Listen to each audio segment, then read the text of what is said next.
Aron maabot gyud sa mga labing apektado nga pamilya ang hinabang gikan sa Kapitolyo, gimando ni Governor Pam Barriquatro ang house-to-house nga paghatag sa relief supplies ngadto sa mga apektadong pamilya sa Barangay Kutkot sa Liloan.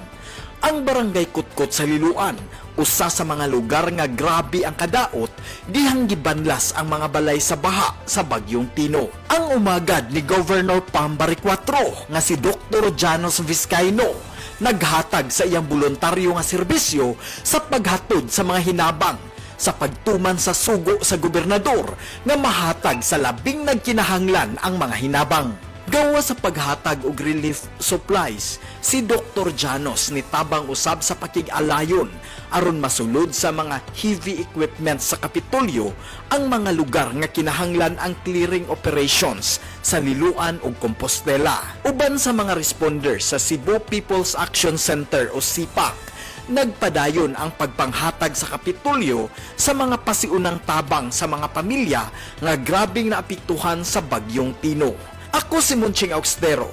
Kini ang istoryang may labot ang Subo.